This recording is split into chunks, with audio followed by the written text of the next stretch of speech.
So this video is going over Common Exam number 2 for Calculus 2 from spring 2022. I started it before, but I found out didn't have any audio going, so this is kind of a remake. And also, I made it before I learned some of the topics, so this is kind of just going to be the updated version. So number 1, there is 2 parts to this problem, and I have it pulled up this time. And so we're trying to look if the sequences are convergent or divergent. This is 10.1, I believe, from our curriculum. So we have a of n is equal to the square root of n plus 4n squared over 2 plus n. And so the way we do it for this sequences is that we take limits. So the limit as x approaches infinity of a of n is equal to the limit as x approaches infinity of the square root of n plus 4n squared over 2 plus n. And so the best way to deal with these types of problems is to, I'm sorry, I meant n approaching infinity, not x. But it's still the same process. So the best way to handle these type of problems is to take the highest factor or the highest power and to cancel each other out. So in this case, that would be n. So over here, I would have to take out an n squared because underneath this square root symbol. So I have to take out an n squared. So square root of n squared, 1 over n plus 4 over n 2 over n plus 1. Plus 1. And so when we cancel these out, and so we're left with the limit as n approaches infinity of the square root of 1 over n plus 4 over 2 over n plus 1. And so now when we evaluate this limit, this value will go to 0, and this value will also go to 0. So we're left with, not the limit now, is this the square root of 4 over 1, which is equal to 2. So that's the answer for number 1A, pretty straightforward stuff. 1B is a of n is equal to 2 over 1 over n, so a of n is equal to 2, the power of 1 over n. So this one's pretty easy. You don't even need to, actually no, let's put it right all down. So n approaches infinity, a of n, it's important to show your work always. Like, I think I figured this out pretty quickly, but even if you do, you still want to show that you understand the topic. So when you evaluate this, you're going to put 2 to the power of 1 over infinity. That's going to go to 0, right? And so this whole thing goes to 1. And that's it. Remember, this is not 0, this is 1. Anything to the power of 0 is 1. But yeah, that's pretty easy. Number 2a, they gave cosine cubed of theta, the integral of cosine cubed of theta, d theta. And so a little trick is that if it's an odd number there, it's almost always going to be, you have to split it up. So in this case, let's do cosine squared of theta times cosine of theta, d theta. And so our objective now should try to get at something, a u substitution, whereby we can remove both this cosine theta and the theta, d theta as well. And this goes back to Chirac identities, where sine squared of theta plus cosine squared of theta is equal to 1. So if we have a cosine squared of theta, we can set this equal to 1 minus sine squared of theta times cosine of theta d theta. And now in this case, when we set up a u substitution for sine of theta, du is going to be cosine of theta d theta. Setting that the u sub, we have the integral of 1 minus u squared du And now this is directly integrable. So you have u minus u cubed over 3 plus c. And then let's plug back sine of theta into all values of u, because this is an improper integral. No, an antiderivative. It doesn't have bounds. It's not. It is a proper integral. Plus c. So that's the plus c. That's the answer for that. Oh, let me just show that real quick. Okay. 2, I believe, had like an a and b as well. So part b of number 2, it's ln of x squared over x squared. So the integral of ln of x squared over x squared dx. So this is most likely going to be uv substitution. If you try doing a u sub, it's not going to work. So I'm going to rewrite this as the integral of ln of x squared times x to the negative 2 dx. This is how I prefer to write it. And so the formula, so we need to set values of u, and then we need to set values of dv. So for u, I'm going to go with ln of x squared. And the reason for this is that it's easier to take the derivative of this than the integral. Whereas with negative x squared, no, x to the negative 2, it's a lot easier. So x to the negative 2 dx. So when we can take du, there's going to be a chain rule here because it's x squared inside. So it's 1 over x squared times 2x. So I'm just going to rewrite that as 2 over x. 2 over x simplified. And v, you're going to take the integral of this value right here. So it's going to be negative 1 over x. This is dx, of course. And so the definition of uv sub, or the formula for uv sub, is uv. So we have u, ln of x squared, v, which is negative 1 over x, times negative 1 over x, minus the integral of v, which is negative 1 over x again, 1 over x, times du, which is 2 over x, dx. And so simplifying all this, and that would cancel. So we have is equal to negative ln of x squared over x plus the integral of 2 over x squared dx. So taking this integral is quite easy. So you take the negative ln of x squared over x, that stays the same, plus, actually no, minus 2 over x plus c. And lastly, what I'm going to do is I'm going to factor out negative 1 over x, because that's a common factor. So you have these negatives here, and then you have these x's right there. So we can rewrite this just factoring out negative 1 over x, ln of x squared plus 2. And then that's plus c. And that's the answer for 2b.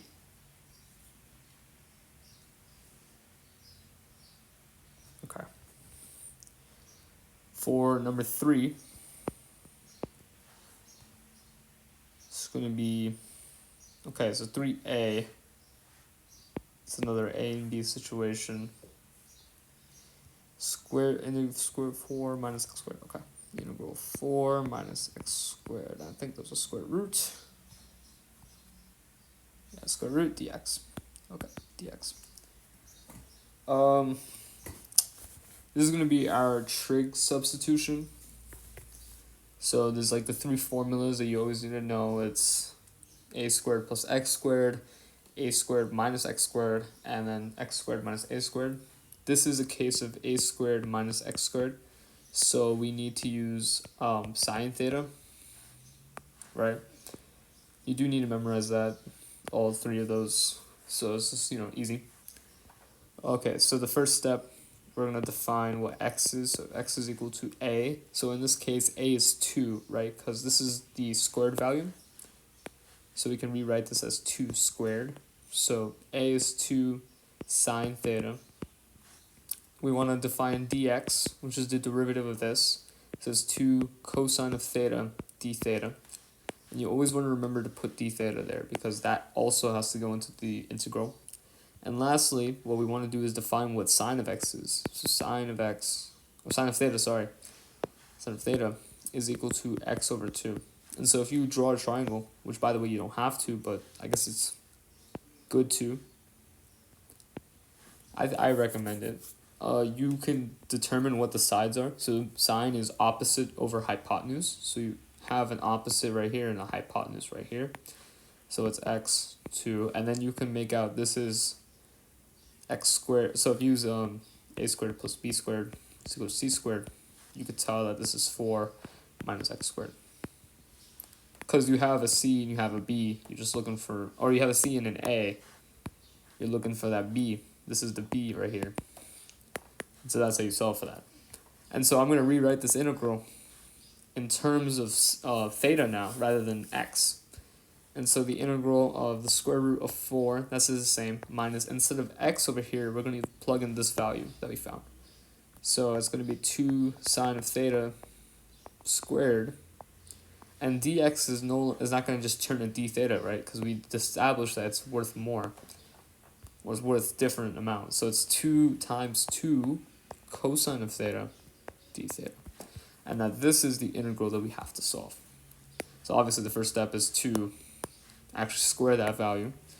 This is equal to the integral, the square root of 4 minus 4 sine squared of theta, sine squared of theta, times 2 cosine of theta d theta. And so now what we can do is factor out this 4 value here because it's, and then take that out.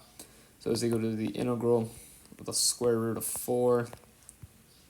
So it's 1 minus sine squared theta cosine of theta d theta.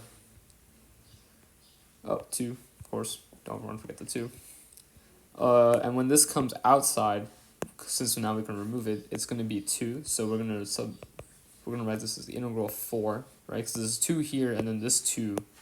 So it's 4 times the square root of 1 minus sine squared of theta, cosine of theta, d theta. And now what we want to do is use an identity, right? So earlier in this same video, I talked about sine squared of theta plus cosine squared of theta is equal to 1. And so if we want to solve for cosine squared of theta is equal to 1 minus sine squared of theta. And so that's exactly what we have here. So we can replace this with cosine squared of theta. And now if you're wondering why do we need to do this substitution, or we need to know this identity, it's because we can't remove this whole value out of this square root symbol because of this 1. And I don't know where we're at. Okay. So we're gonna take out this 4 and we're gonna make this substitution into there. So the integral of the square root of cosine squared of theta times cosine of theta d theta. This and this will cancel out with one another. So we go to 4, the integral of cosine, and then this is cosine of theta times cosine of theta. So it's cosine squared of theta d theta. And so now we need to use another identity. I believe the half angle formula it's called. Yeah, it's a half angle formula. So cosine squared of theta is equal to 1/2 1 plus cosine of 2 theta. Right, and so that's going to go into there. Why? Because we don't know what the integral of cosine squared of theta is. So we have to make another adjustment or another, I believe, substitution for cosine squared of theta. So we get 4, the integral of 1/2 1 plus cosine of 2 theta. d theta. This cancels out with that, and left with the 2. And now finally we can, and now finally we could take the actual integral, because this is integrable and this is integrable. So taking the integral, the 2 stays the same. You got theta plus sine of 2 theta. Sine of 2 theta over 2 plus c. Right, remember that since it's integral, since it's an integral, you need to divide by the derivative inside, and in this case that is going to be 2.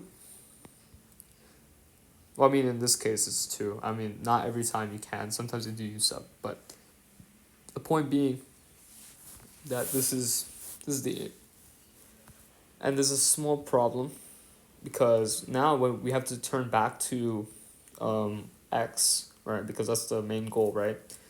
This is not going to immediately turn to an x, right? If it was sine of theta, we would be able to know that this x over 2, but we can't just we can't just say sine of 2 theta is anything. We don't know what that value is. So we need to make a third substitution with a third formula. And I think this question is pretty good because it asks us, we need to know this Pythagorean formula, we need to know the half angle formula, and this for this third substitution we need to know the double angle formula. So sine of 2 theta is equal to 2 sine of theta cosine of theta. And that is what's going to go into there. Right off the bat, you can see that this 2 and this 2 will cancel off. So we're left with 2 theta plus sine of theta cosine of theta plus c. And now finally we can make the substitutions that we're looking for. And this is, oh my god, so much work. And this is where this triangle comes in, because, and this formula comes in as well. It's not necessary to do, but it definitely helps, because when you're looking back, it's an easy reference point. So we know sine of theta is equal to x over 2. Therefore, if we want theta, which is one of the values, we need to take the arcsine of this, right? So sine and arcsine cancel each other out. If a theta is equal to the arcsine of x over 2, which let me write down over there. Actually, let me just continue the work here, because I feel like this is equal to, not the integral, oh my god. Nah, I need to work over here, I don't know what the values are. So it's 2 arcsine of x over 2, right, that's what we got. And then sine of theta times cosine of theta. So we know the value of sine of theta is x over 2. So it's x over 2 times, and then cosine, using this as theta, is going to be this value b times 2. Divided by 2. So it's going to be over 2, and this whole thing, actually let me write a bit bigger. It's going to be square root of 4 minus x squared. Okay, and so rewriting this over there, we're just going to put x square root of 4 minus x squared over 4. x4 minus x squared over 4. X square root of 4 minus x squared over 4 plus c. And we don't need to distribute this 2 again, that's unnecessary. That can stay factored out. That is our answer. Looks a bit iffy though, but no, that's right.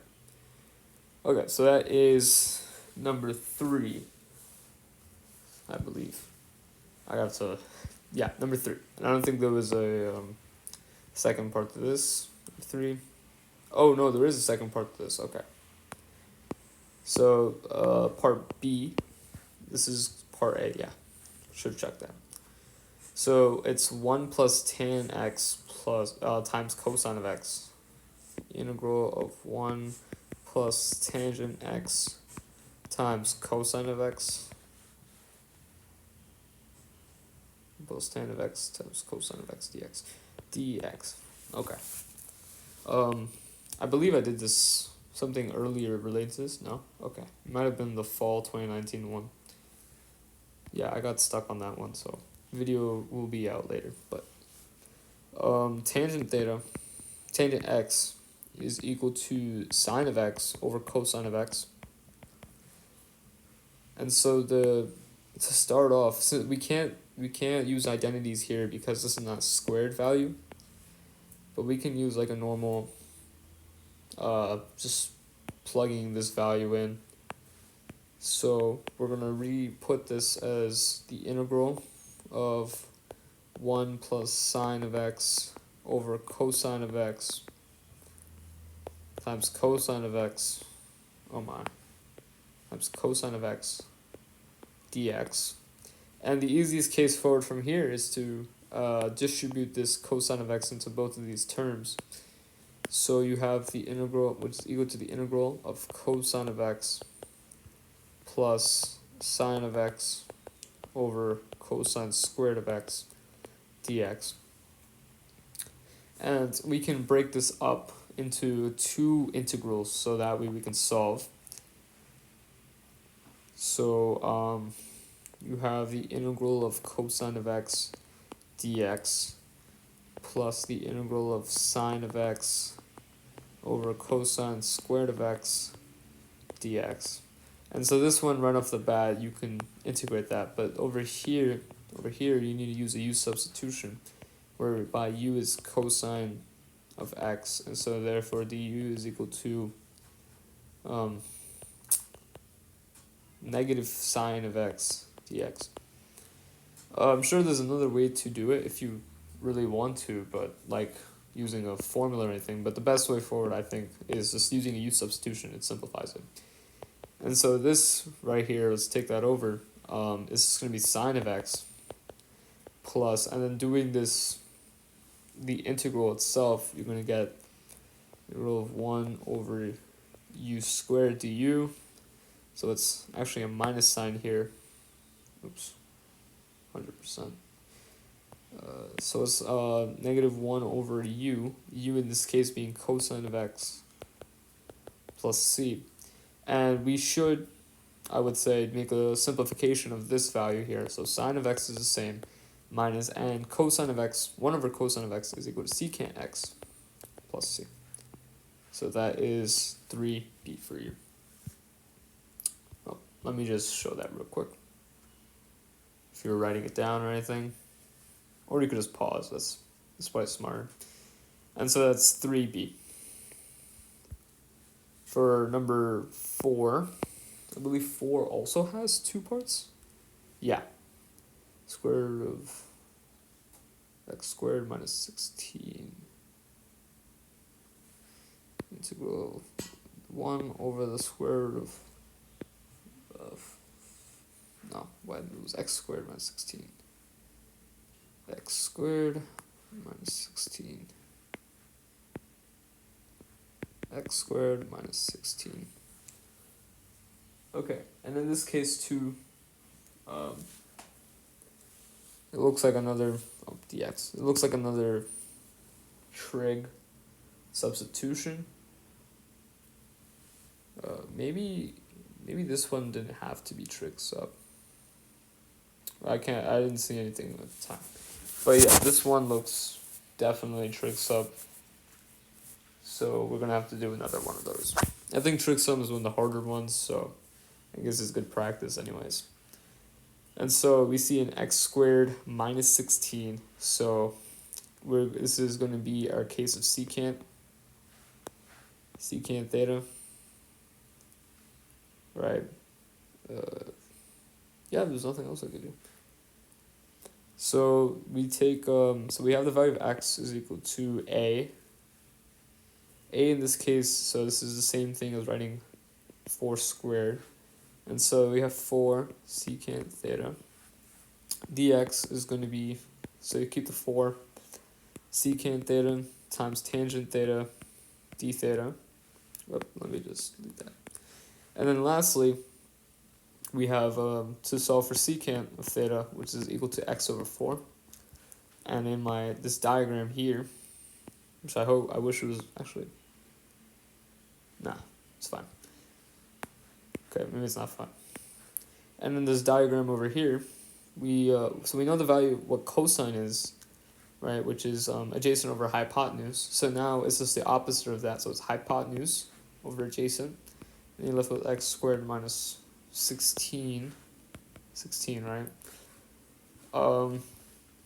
So rewriting this integral, dx is going to be 4 secant theta tangent theta d theta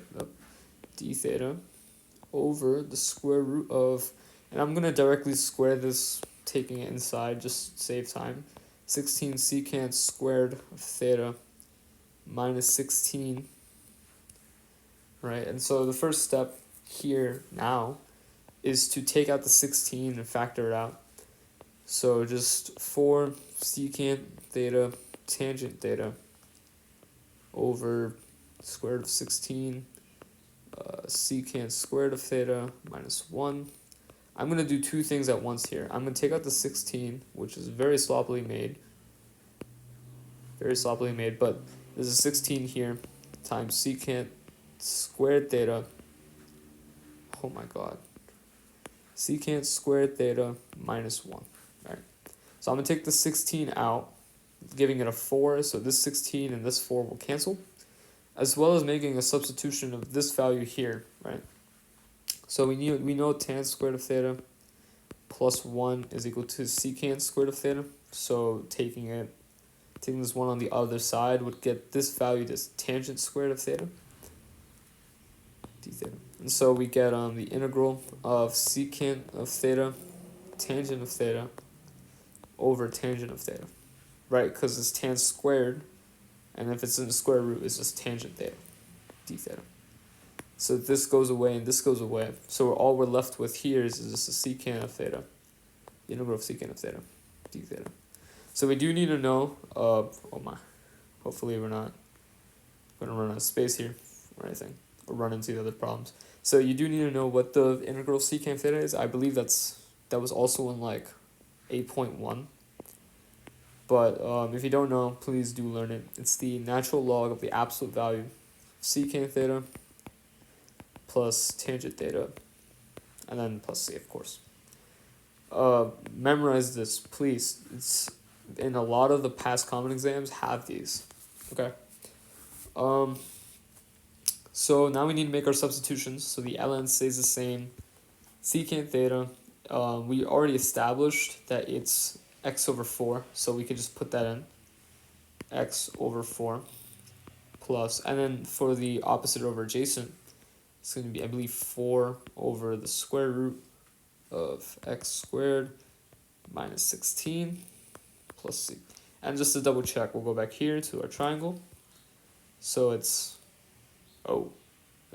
opposite over adjacent. Whoops, I think I did backwards. I think it's backwards, yeah. Square root of x squared minus 16 over 4. And let me just double check one more time. So secant, yeah, that's fair. It's hypotenuse over adjacent for secant, right? So this is correct. And then tangent is equal to opposite over adjacent. So it's going to be this divided by that. So yeah, correction made. That is the answer right there. We can make one more change here, because these two have the same denominator. So ln of x plus the square root of x squared minus 16 over 4 plus c. And that is going to be our final answer. And I believe there's a part B for this problem. So this is A. This is going to be B. Okay. 3x minus 5, integral of 3x minus 5 over x squared minus 3x plus 2. X squared minus 3x plus 2 dx. Okay, and this is going to be our partial fraction something, decomposition I think it's called, whereby we break this up so that we get two smaller integrals we can solve. So I'm going to take the integrand out, or like the value inside out, just so we can work on that first. Oh, well, I mean, yeah, I'm going to bring it down, and then we'll work to the right.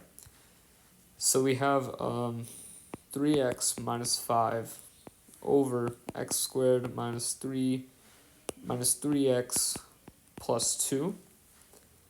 And so we can actually rewrite this. So 3x minus 5 is the same, but the denominator is going to be factorable. So it's x squared minus 3x plus 2. It's going to be x minus 2 and x minus 1. X minus 2, x minus 1. Hopefully everyone knows how to do that. But if you don't, basically you want to find multiples of this and additions to this. So it's going to be 2 and 1. And then since this is minus, you want minus 2 and minus 1 to get minus 3. So there's that. And so we can rewrite this now using a and b. A over x minus 2 plus b over x minus 1. And we want to solve for the values of a and b so that we get smaller, easier integrals to solve. And so what I'm going to do is that I'm going to cross multiply these values. So this value is going to go here and this value is going to go here so that we could cancel out all the denominators. So 3x plus 5 over x minus 2, x minus 1. Okay, using these, it's not going to work. So I'm going to use arrows because there's already equal signs being used. So 3x plus 5 over all that is going to be equal to a x minus 1 plus b x minus 2 all over the same value, x minus 2, x minus 1. And so all of these will cancel out if you multiply them. So what we're left with is 3x minus 5 is equal to a x minus 1 plus b x minus 2. And so the easiest path forward here is taking test points because the values will automatically cancel. So if we take x is equal to 1, this value would cancel, and then if we take x is equal to 2, this value would cancel. And so for x is equal to 1, we're going to get 3 minus 5 is negative 2 is equal to b. B times negative 1 times negative 1, so b is equal to 2. And when x is equal to 2, so this will get cancelled out. So 2, it's 6, so it's 1 is equal to 2 minus 1, so it's a. So a is equal to 1, b is equal to 2. So writing this all down, I'm going to just delete this and then just rewrite what I wrote here. So it's 1 and then this is 2. What I'm going to do is I'm just going to steal my own work here. Just drag that up. So we can bring this into the integral now, replacing the old values, so equal to, and this is all an integral dx. Actually, you should probably split them up because you'll have to anyways. So it's dx here, plus the integral of dx. And just ignore that part.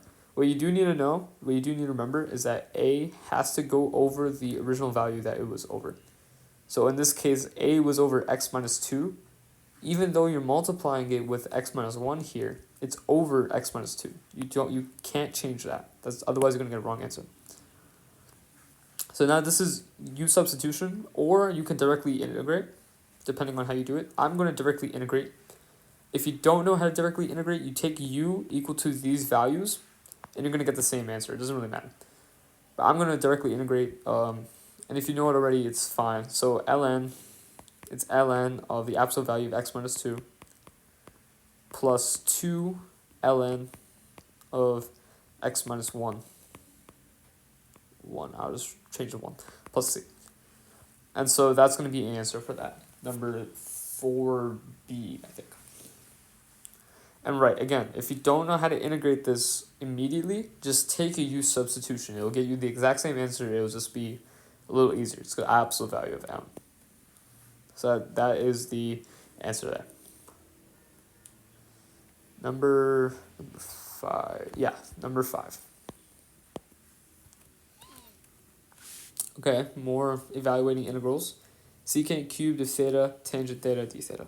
So, secant, oh, and this is part A. So secant cubed of theta, tan of theta, d theta. I'm going to break, again, whenever you see a odd value here, it's almost always going to be that you want to break it up. So, not always, I don't want to make a blanket statement like that, but almost always it will be like that. So secant squared of theta, secant theta, tan theta, d theta. And right off the bat, you can see that if you take, or maybe you can't see it, but what we can do now is take a u value. U is equal to secant theta, and so our du is equal to secant theta, tangent theta, d theta. We didn't even have to do any work. Right off the bat, all this value gets removed and replaced with du. So it's equal to u squared du. You integrate that, so it's u cubed over 3 plus c. And then lastly, you plug in the value of u, which is secant theta. So it's secant cubed of theta over 3 plus c. That is the answer. Pretty straightforward stuff, I would say. 5b, x over x to the 4th plus 1, x over x to the 4th plus 1 dx.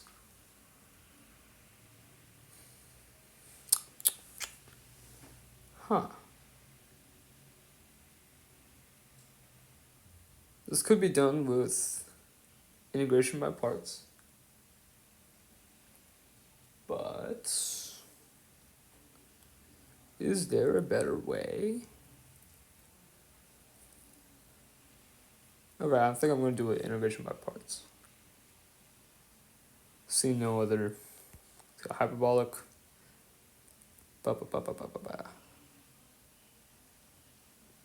Oh, wait a second. All the way up here, the square root of x squared minus 16. Never mind. I don't know.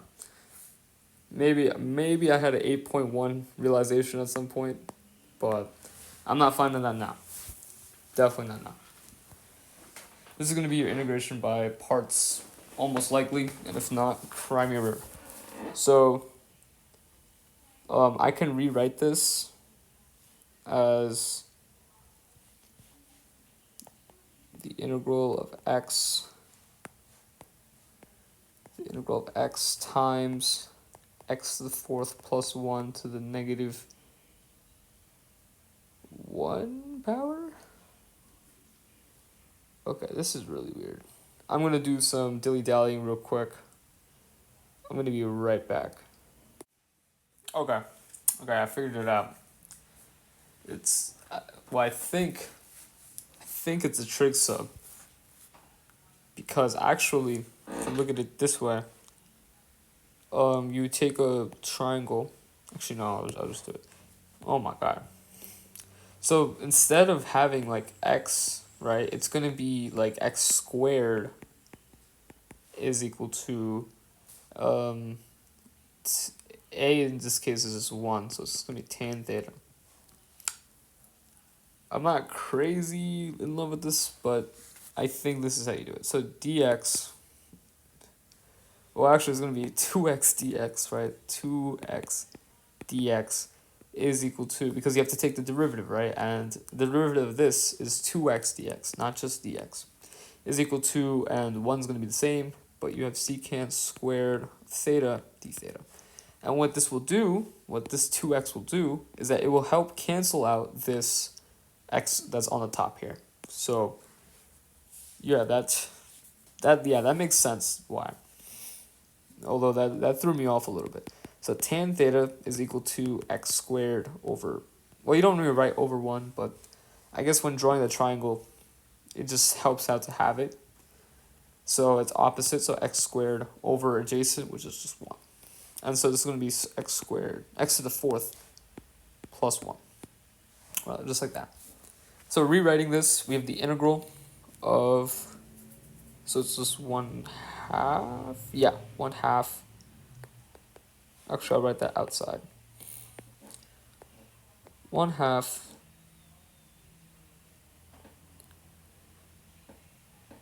the integral of secant squared of theta over, instead of x squared, or x to the fourth, we just have tan squared of theta plus 1 d theta. Okay, and so we could just, oh wow, actually it's a lot better than I thought. So it's 1/2 the integral of, and so this goes back to our identities, right? So tan squared of theta plus 1 is equal to secant squared of theta. So this, or, well, I mean, this and this cancel each other out. So all we're left with inside is d theta. You can write 1 d theta. It's the same thing, but I'm just not going to write that. So I'm just going to write d theta. So when we evaluate this, it's going to be 1/2 theta inside plus c. And then when we evaluate for theta, it's just going to be the arctan of x squared. So it's the 1/2 the arctan of x squared plus c. And if we go back, we know the value of, oh, so it was 8.1. Yeah, this could have been done easier using 8.1, because you know the integral, the arctan, the integral, the derivative of arctan, sorry, oh my god, tripping.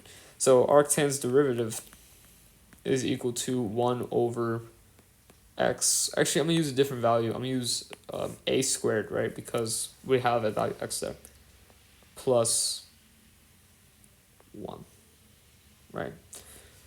But if we put a u substitution, you know what, I'm only gonna confuse whoever's watching this. So ignore that. Do a trig sub. It's gonna get you the same answer, but it's better.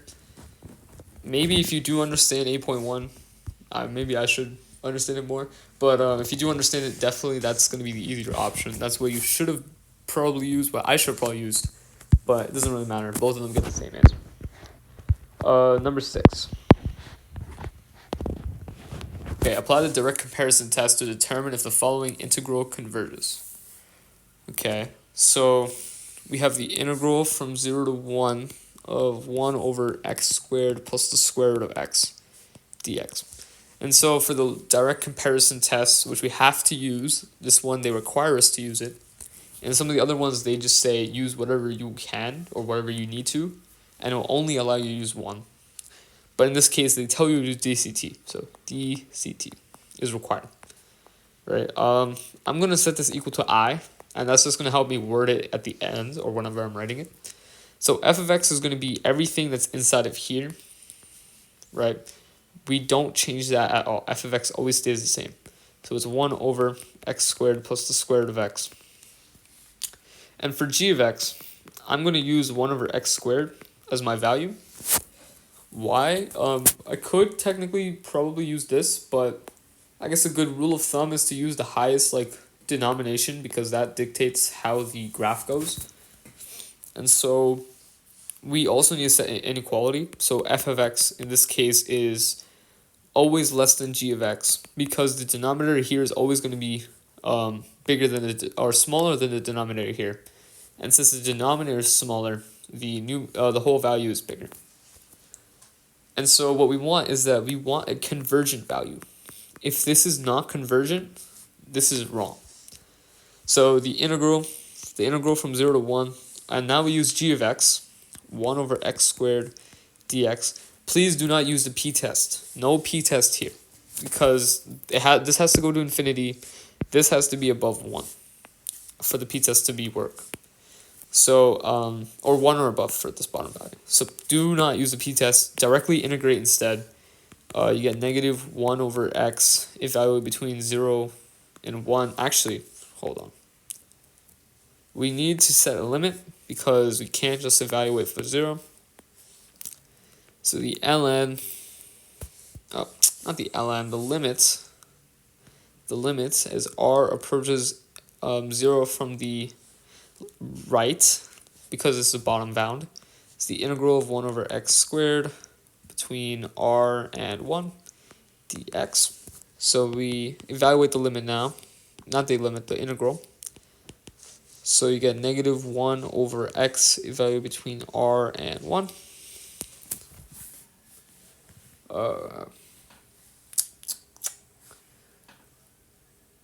This is not very beautiful, but equal to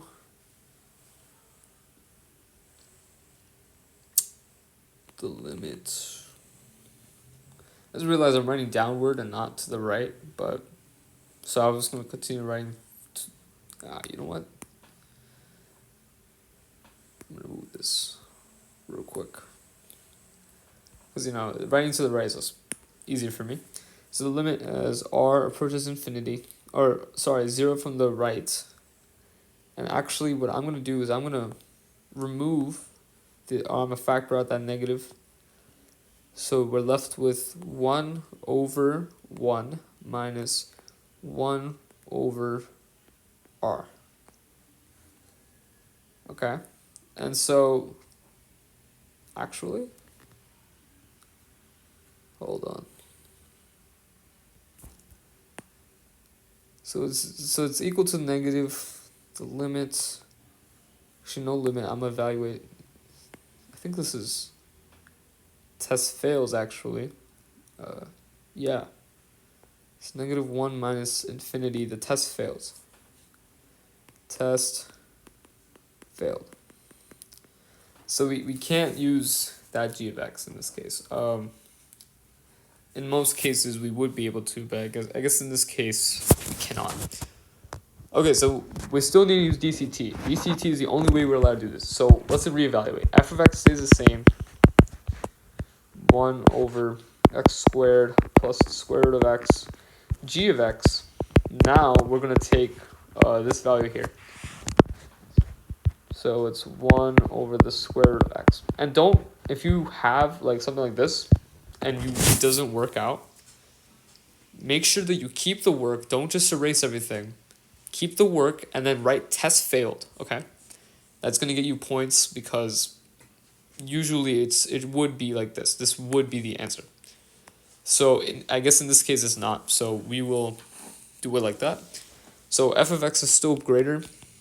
It's still greater than, no, f of x is still less than g of x, right? Because this is less than. So we have the limit as r approaches 0 from the left of the integral of g of x, so 1 over the square root of x. Yeah, and it looks like this one's going to be fine. So the limit as r approaches 0.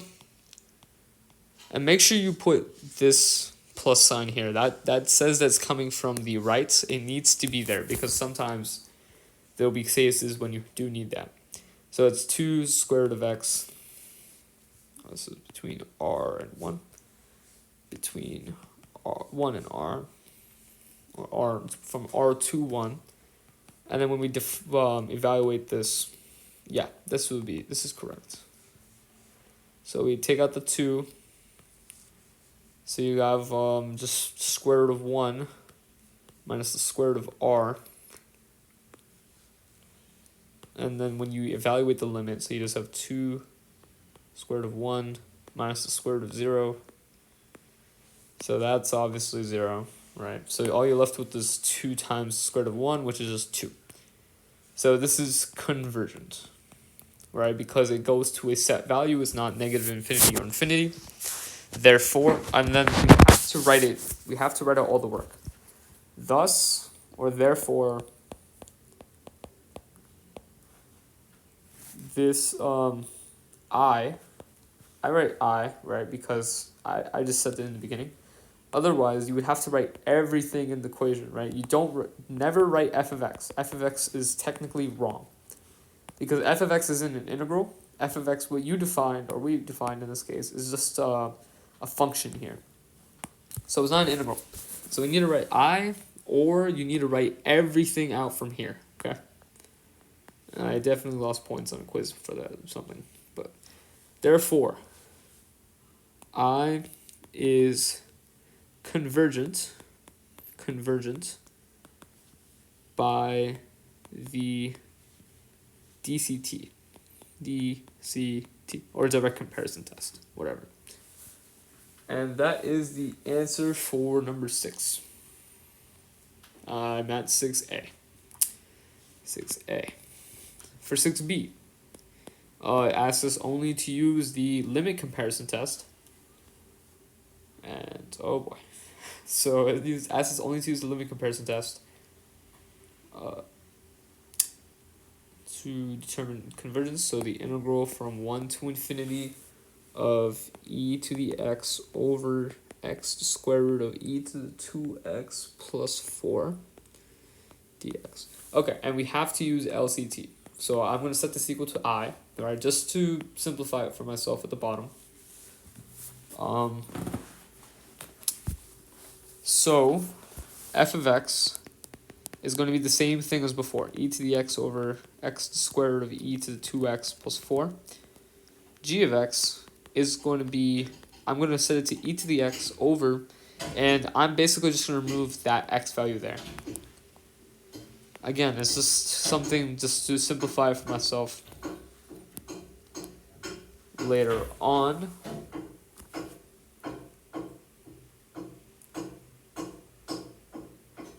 Actually, I'm going to remove that 4 plus 4 as well, just to simplify for myself. And we don't need to set an inequality for this. This is LCT. In DCT we do have to, but LCT we do not. So I need to take the limit as x approaches infinity of f of x over g of x is equal to the limit as x approaches infinity of f of x, which is e to the x over x times the square root of e to 2x plus 4, multiplied by, and I'm just going to, if I'm dividing by a fraction, you multiply the reverse, so square root of e to 2x over e to the x. This and this cancels with one another, and what I'm left with is the limit as x approaches infinity, the square root of e to the 2x over x times the square root of e to the 2x plus 4. Okay. Oh boy. I'm going to factor out the value e to the 2x from both of these. Or no, actually e to the x, right? Because there's a square root, so it's going to be equal to the limit as x approaches infinity of e to the x times 1 over, oh boy, okay. It's going to be e to the x times x over e to the x times the square root of 1 plus 4 over e to the 2x. And for this value right here, this one right here, we do need to do a quick double check, because this is equal to infinity over infinity. So we need to use L'Hopital's rule. So the limit as x approaches infinity of x over e to the x. So I'm going to set them equal, but L'Hopital's. So you get 1 over e to the x, which is equal to 0. Okay, so we need to show the work for that as well. Okay, so is equal to the limit as x approaches infinity of e to the x. Oh, and you cancel out e to the x actually, right? Because it's not what we want. Cancel those out. So we have 1 over the square root of 1. Or the square root of all that, x over e to the x, square root of 1 plus 4 over e to 2x, right? And then we set that, oh god, it's so much work. And then we finally evaluate the limits, so we have 1 over, that goes to 0, that goes to 0, we're left with 1 over 1, which which is equal to 1, which is equal to L, and this is also important. Thus, we can use LCT since L is greater than 0 and less than infinity.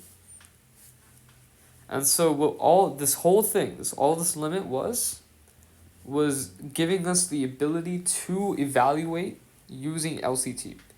If we did not get a value L between 0 and infinity, it has to be like a real positive number. If we didn't get that, we wouldn't be able to use LCT. And then we would have to go back and find another value for G. But in this case, it's good. We don't need that. I'm going to move this work up just so I have space down there if I want to use it. Right, just know it's there. So finally, now we can take the limit, or not the limit, sorry, the integral of g of x. So the g of x is e to the x over square root of e to the 2x dx, which we can evaluate. Oh, and it has bounds, right? It's 1 to infinity. Okay, so we need the limit as r approaches infinity of the integral of 1 to r of e to the x over, and then we can simplify that to e to the x as well, dx. And would you look at that and that cancel? So you're left with the limit as r approaches infinity, the integral of 1 to r of dx, which is equal to the limit as r approaches infinity of x value between r and 1, which is equal to the limit as r approaches infinity. And you need to show all this work.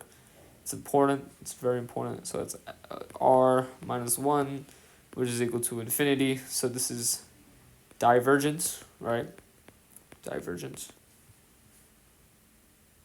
Yeah, divergent.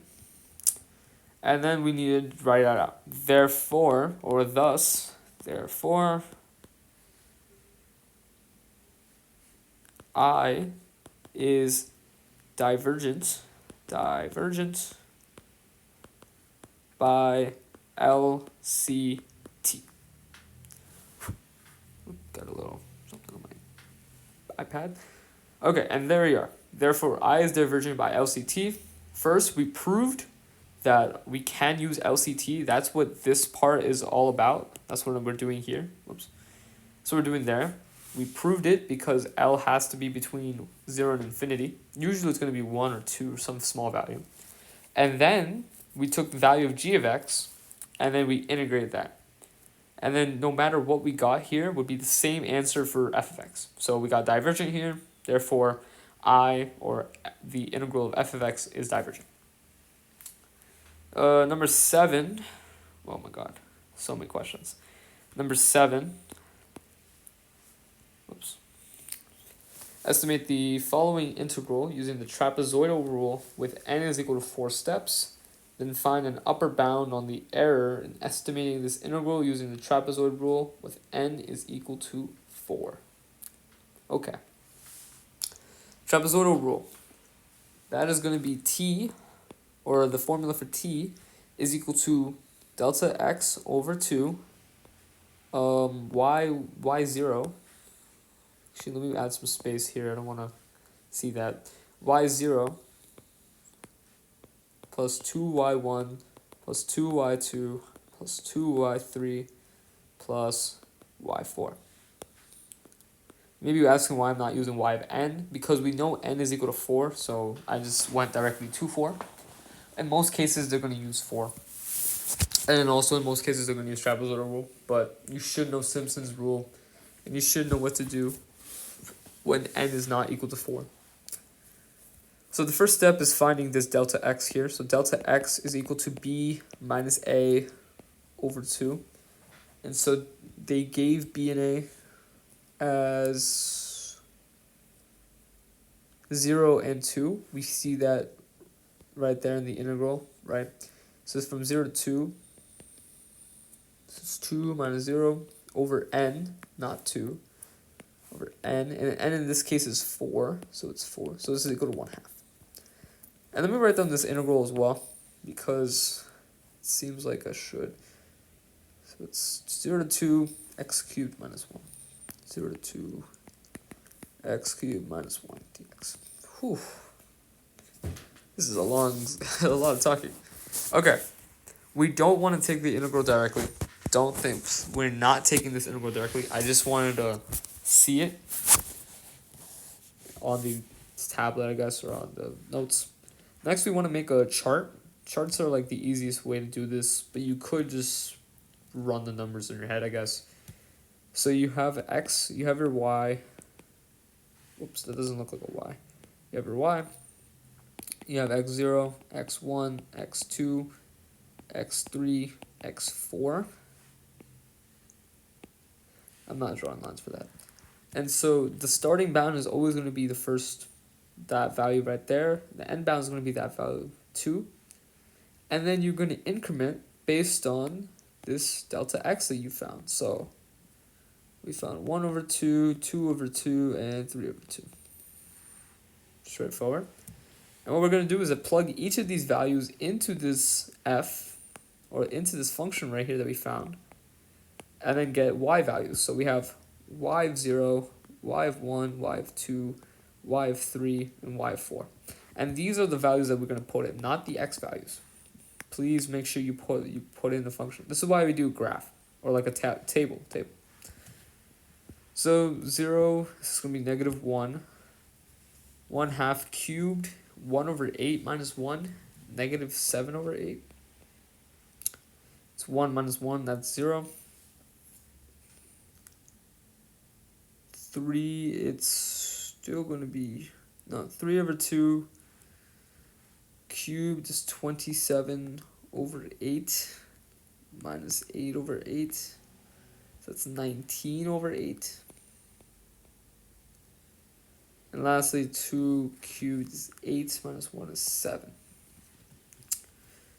And so now we're going to put all these values together. So you have the formula, right? So t is equal to, and delta x is 1/2, divided by 2 is 1/4, right? So, and then y0 is negative 1, y2 is going to be 2 times negative 7 over 8, y3 is just, no, sorry, y2, this is y0, this is y1, y2 is 0, no, yes, y2 is 0, y3, 2 times 19 times 8 over 8, and lastly, you just have 7, right, for y4. You're fine. What we can do is that we can cancel out this with, and replace that with 4s, just to make math a little simpler for us. Right, so t is equal to 1 over 4, and then let's put these also in values of 4. It's negative 4 over 4, minus 7 over 4, plus 19 over 4, plus 28 over 4. Okay, and now we just gotta add all these values up. So it's negative 11 plus 19, that's 8. 28 plus 8 is 36 over 4, which I believe is 9. So t to go to 9 over 4. And I'm just going to leave this on the screen for a second, just so if you want to do the math, pause the video or whatever. This is what I got. There might be a little error, but the work should be correct. And remember, these are subtractions, not additions, right? So you want to take care of that first. Well, you don't want to take care of that first. You want to make sure you recognize that. Okay, so that's number 7. Number 8. Oh boy. A lot of integrals. Number 8 is... Okay, so there's a part A. 0 to infinity, e to the negative x plus 1 over e to the negative x.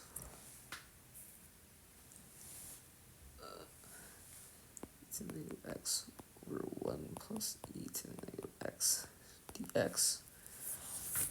From 0 to infinity. right? So I'm going to do a u substitution first, right? Because I feel that's the easiest way to start off. So u is equal to e to the negative x. So du is the same thing except negative e to the negative x. So you get, this is equal to negative 0 to infinity 1 over 1 plus u du.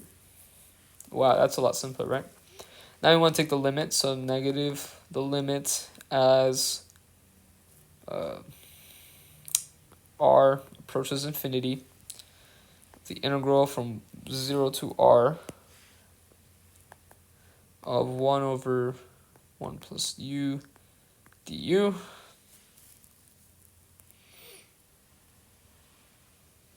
Okay. I'm sleepy. 1 plus u du. You could do this as okay, so you can evaluate this, right? So it's going to be to the negative the limit as r approaches infinity of the ln of 1 plus u, not plus c, but it's evaluated between 0 and r. So we got, okay, so you got negative the limit as r approaches infinity, the ln, okay, yeah, the ln of the absolute value of 1 plus r minus the ln of 1 plus 0, which is just 1. That turns into 0, which is equal to negative. Okay, negative. It's just the ln of infinity, which is just infinity, which means this is equal to negative infinity. Okay. I will double check. I will need to double check this. This is looking a bit weird. And this is A. There's a part B. So it's the integral from 1 to 2 of 1 over the square root of x minus 1. So the integral from 1 to 2 of 1 over the square root of x minus 1. So obviously the issue here is going to be the 1, right? Because 1 minus 1 is going to be 0. We can't have that. So we have the limits as r approaches 1 from the right. The integral from r to 2 of 1 over the square root of x minus 1 dx. I forgot dx there. Right? That's pretty straightforward. Which is equal to, okay, we could do a little quick u sub here. Actually, no, wouldn't make a difference. U would just be, actually no, let's do a u sub. Right, so u is equal to x minus 1. Du is equal to dx. Oh, my pen died. No, it's there. Dx. And the important part, the reason why I'm doing the u sub is because we want to reevaluate our bounds.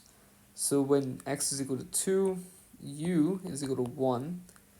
And when x is equal to r, u is equal to r minus 1.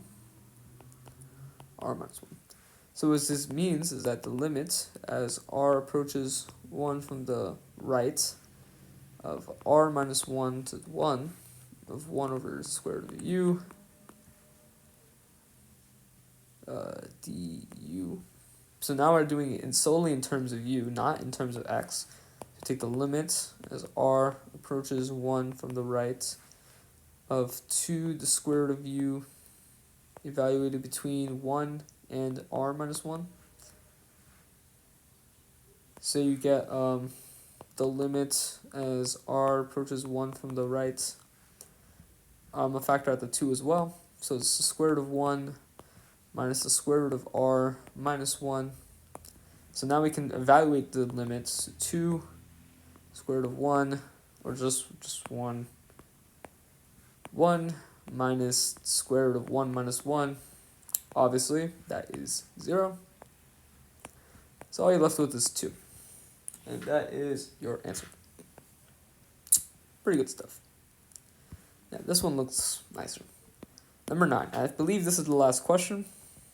Great. Huh. So it's going to be a long video, but I apologize. So it's 0 to pi over 4.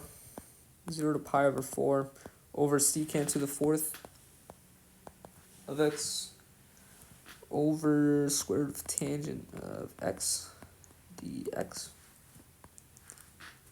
Okay. Pretty straightforward, I would hope. So we know that we will probably need to take the derivative, not the derivative, the u, using u is equal to tangent of x, but we can't just do that directly. So let's break up this secant to the 4th. So the integral of 0 to pi over 4, secant squared of, oh boy, secant squared of x times secant squared of x dx over the square root of tangent x. And what I'm going to do is I'm going to change this value right here in terms of tangent as well, so that way it'll go into the u substitution. So 0 to pi over 4. Secant's identity is tangent squared plus 1. Tangent squared. Oh my god. I am tired. Plus 1 secant squared of x over square root of tangent x dx. And now finally we can make that u substitution, right? Because all we have is a secant squared to get rid of. So it's tan squared of x. No, not tan squared, just tan of x. So du is equal to secant squared of x dx. We do need to redefine our limits, right?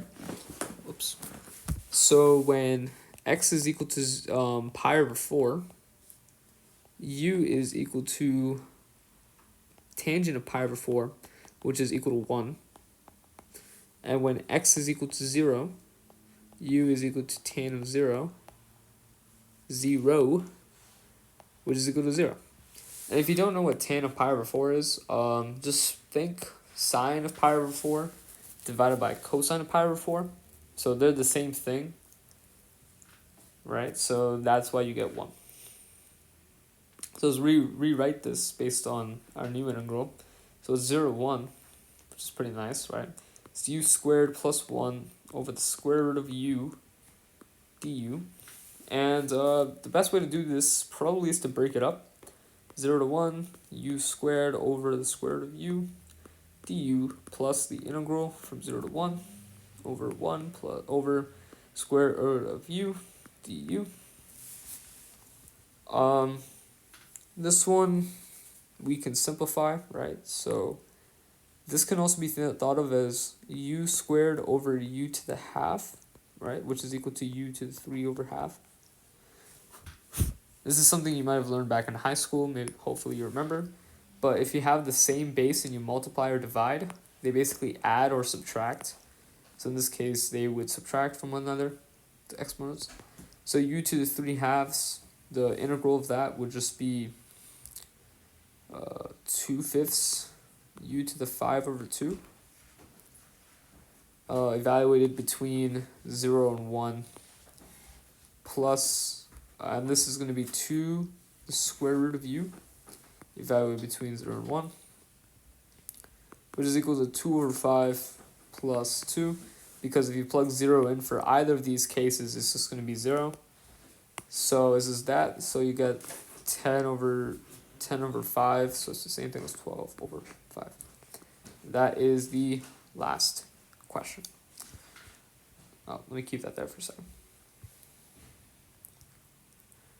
Right, you can also try, if you don't quickly or immediately get that, you could just take the bounds of that as well.